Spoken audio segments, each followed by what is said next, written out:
इतिहास लोक में आपका अभिनंदन है दोस्तों। इतिहास पाठ में आज हम शुंगों के विषय में जानेंगे। इस सिलसिले में अब तक हम 6 बार मिल चुके हैं और आज 7वीं बार मिल रहे हैं।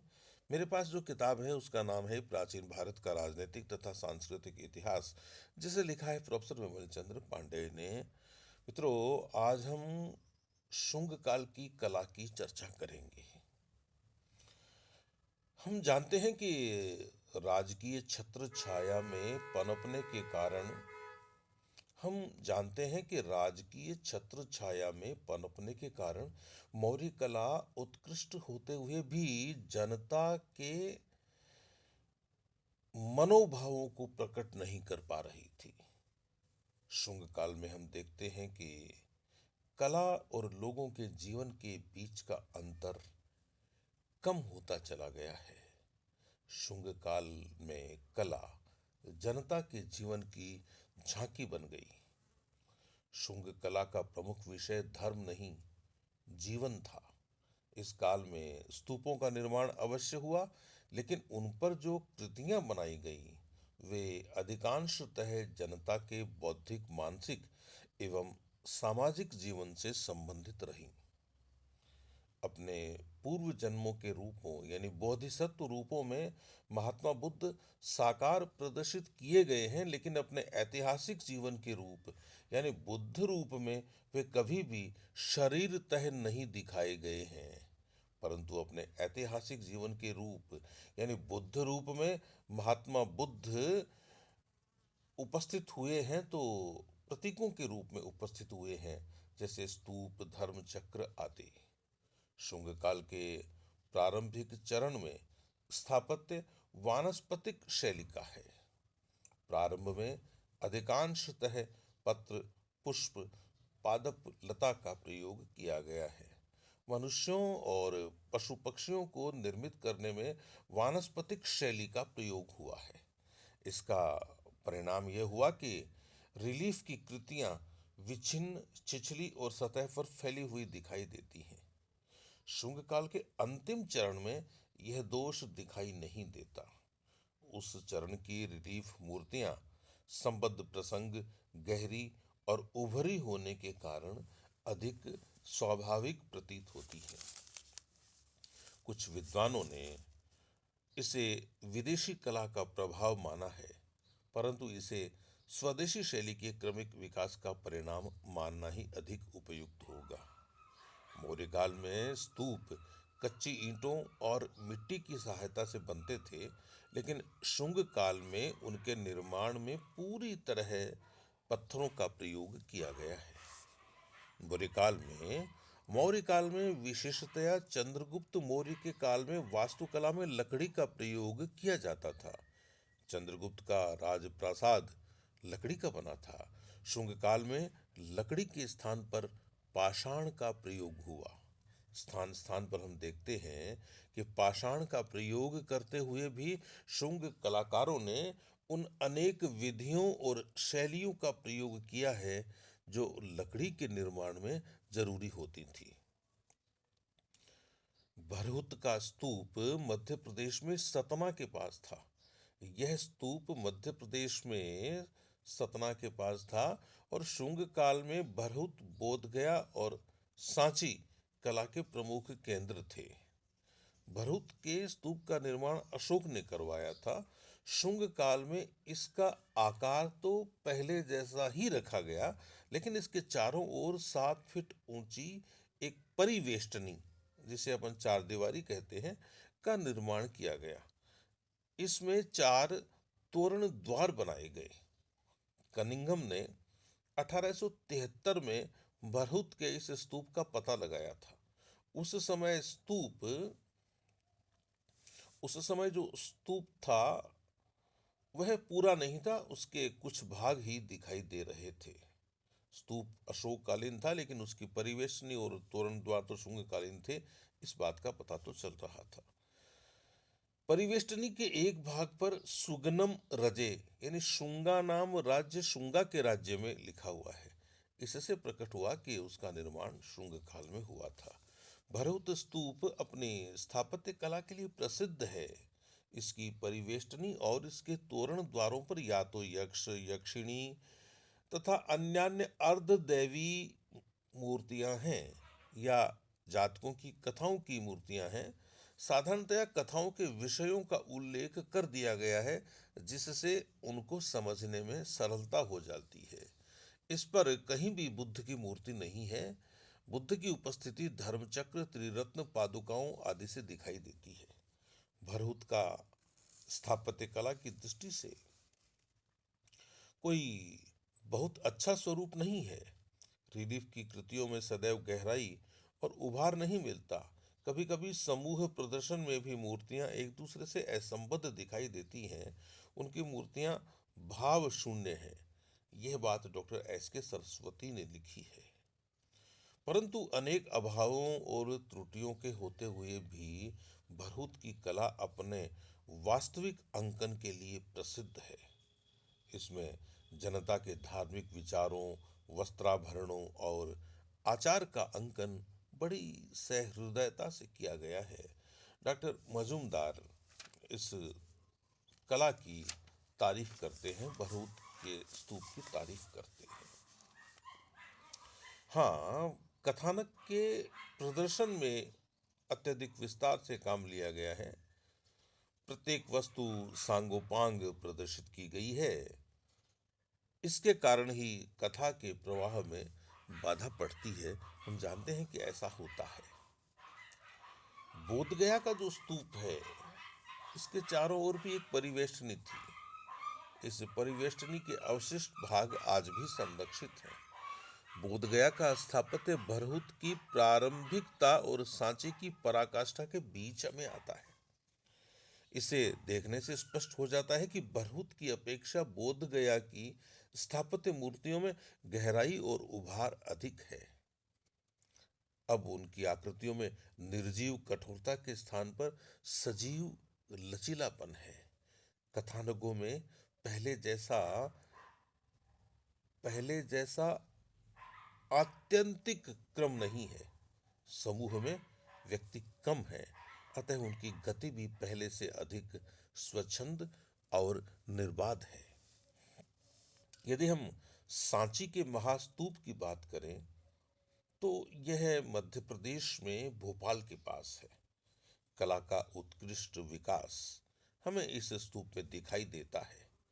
अशोक द्वारा निर्मित स्तूपों का वर्णन यदि आप पढ़ेंगे तो आप जानेंगे कि शुंग काल के पहले के जो स्तूप हैं वे साधारण कोटि के हैं। वे कच्ची ईंटों के बने हुए हैं। स्तूप की बाहरी सतह पर मोटा प्लास्टर कर दिया जाता था और उस पर कोई रंग। स्तूप के ऊपर कभी कभी पत्थर की बनी हुई एक छत्र यष्टि स्थापित कर दी जाती थी। कभी कभी स्तूप के चारों ओर प्रदक्षिणा पथ भी बना दिया जाता था। इस पथ के बाहर लकड़ी की एक वेदिका बना दी जाती थी। शुंग काल के पूर्व के स्तूप लगभग 35 फीट ऊंचे और 70 फीट घेरे के हैं।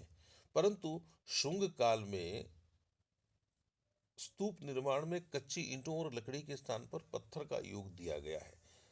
अभी मैंने कहा ना कि शुंग काल के पूर्व में स्तूप लगभग 35 फीट ऊंचे और 37 फीट घेरे के। यहाँ घेरे का मतलब व्यास से लिया जाना चाहिए, परिधि नहीं है। सांची में अशोक का स्तूप था। शुंग काल में इसका आकार बहुत बढ़ा दिया गया। अब यह 54 फीट ऊंचा और 120 फीट व्यास का हो गया है। इसके चारों ओर पृथ्वी से 16 फीट ऊंचा एक चबूतरा यानी मेघी भी निर्मित है। इस चबूतरे पर जाने के लिए दक्षिण की ओर सीढ़ियां भी बनाई गई। स्तूप पर एक वर्गाकार वेदिका स्थापित की गई। इस वेदिका के निर्माण में 9-9 फीट के स्तंभ एक दूसरे से 2-2 फीट के फासले पर खड़े किए गए थे। इन स्तंभों को जोड़ते हुए तीन तीन डंडे लगाए गए हैं, यानी हॉरिजॉन्टल बार्स हैं। प्रत्येक डंडा 2 फीट चौड़ा है। दो डंडों के बीच में केवल 3.25 इंच का फासला है। इस विशाल वेदिका के भीतर एक आधार यानी हर्मिक बनाया गया था और उस पर छत्र यष्टि खड़ा किया गया था। पर्सी ब्राउन का कथन है कि अपनी विशालता और गंभीरता के कारण यह वेदिका अत्यंत प्रभावोत्पादक है। संपूर्ण स्तूप, वेदिका, हर्मिक और छत्र यष्टि पत्थरों से बनाए गए थे। संपूर्ण स्तूप, वेदिका, हर्मिक और छत्र यष्टि पत्थरों से ही बनाए गए थे। इस सांची स्तूप में 4 तोरण हैं। प्रत्येक तोरण दो दो सीधे खड़े स्तंभों की सहायता से बना है। ये स्तंभ 15-15 फीट ऊंचे हैं। इन स्तंभों पर 3-3 डंडे लगाए गए हैं।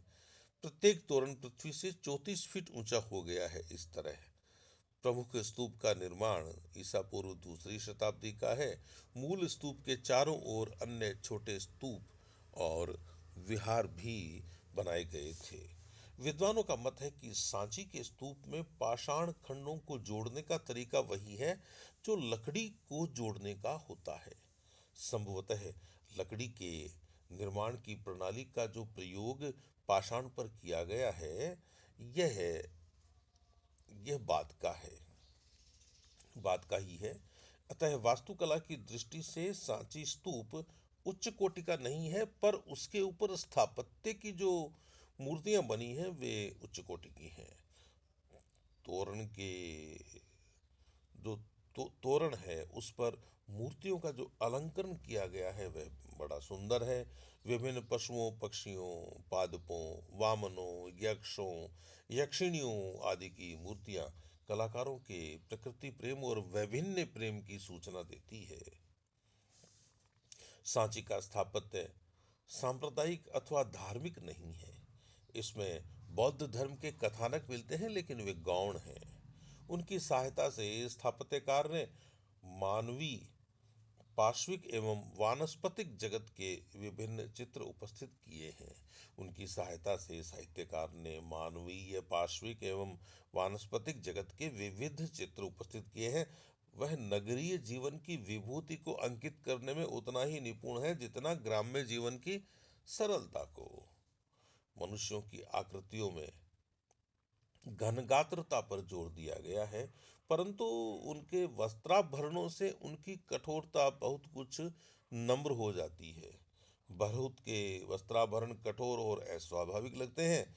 वे शरीर से चिपटे से दिखाई देते हैं, लेकिन सांची में यह दोष नहीं है।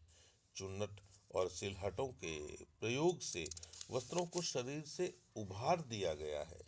नारी की मूर्तियों में जो शरीर रचना है वह बड़ी सुंदर और सजीव है।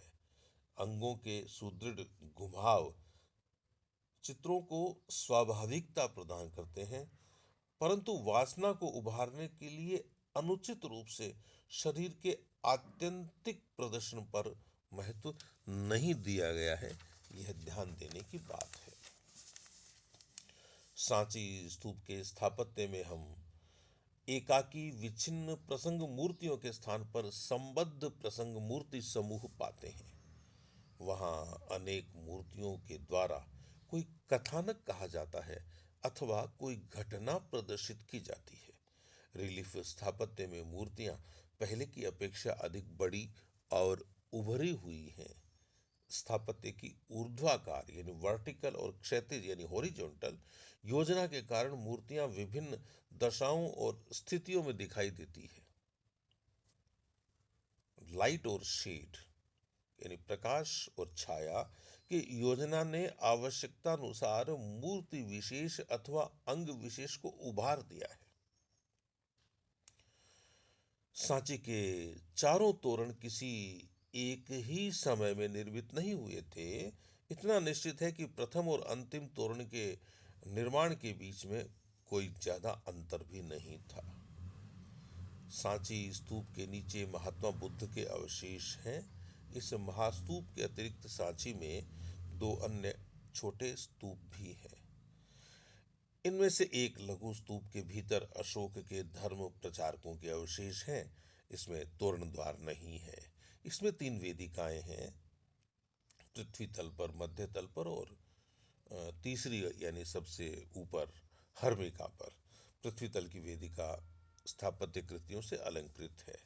दूसरे लघु स्तूप के नीचे महात्मा बुद्ध के 2 प्रमुख शिष्यों सारिपुत्र और मोदगल्यायन के अवशेष हैं। लगता है कि प्रारंभ में इस लघु स्तूप में भी कोई तोरण द्वार नहीं था, लेकिन बाद में एक तोरण द्वार बना दिया गया। इसकी वेदिका भी स्थापत्य कृतियों से अलंकृत है। शुंगकालीन कला के यदि हम दूसरे उदाहरण जानना चाहें तो हम उल्लेख कर सकते हैं विदिशा के गरुड़ ध्वज का, भाजा के चैत्य एवं विहार का, अजंता के नवें चैत्य मंदिर का, नासिक और कार्ले के चैत्यों का, मथुरा की अनेक मूर्तियों का। तो मित्रों, यह थी शुंगकालीन कला की बात। इस अंक के साथ ही हम शुंगों की चर्चा का समापन करते हैं। आप जानते हैं कि शुंग वंश का अंतिम राजा देवभूति अपने मंत्री वसुदेव द्वारा मारा गया था। विष्णु पुराण में भी इसका उल्लेख है। ऐसा प्रतीत होता है कि इस हत्या के पीछे एक पूर्व नियोजित षड्यंत्र था। अपने दुष्कर्मों के कारण देवभूति संभवतः प्रजा और राज्याधिकारियों के लिए असहनीय हो गया था। विष्णु पुराण देवभूति को व्यसनी बताता है। इसकी पुष्टि हर्षचरित से भी होती है। उसमें लिखा हुआ है कि अमात्य वसुदेव ने अतिकामी शुंगराज देवभूति की हत्या कर डाली। वसुदेव ने एक नवीन राजवंश की स्थापना की जो इतिहास में कण्व वंश के नाम से प्रख्यात है। यह वंश भी ब्राह्मण वंश था।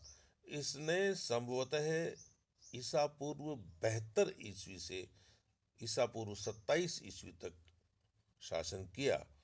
पुराणों के अनुसार कण्व वंश के राजाओं के नाम इस प्रकार हैं। पहला राजा था वसुदेव जिसने 9 वर्ष तक शासन किया। उसके बाद भूमिमित्र जिसने 14 वर्ष तक शासन किया। फिर नारायण हुआ जिसने 12 वर्ष तक शासन किया। और अंत में सुशर्मा हुआ जिसने 10 वर्ष तक शासन किया। यानी इस तरह कण्व वंश का जो पूरा काल है वह 45 वर्ष ठहरता है। पुराणों का कथन है कि कण्व वंश के राजा धर्मानुकूल शासन करेंगे। इससे अनुमान होता है कि शुंग वंश के ब्राह्मण पुनरुद्धार की नीति का कण्व वंश ने भी अनुसरण किया था।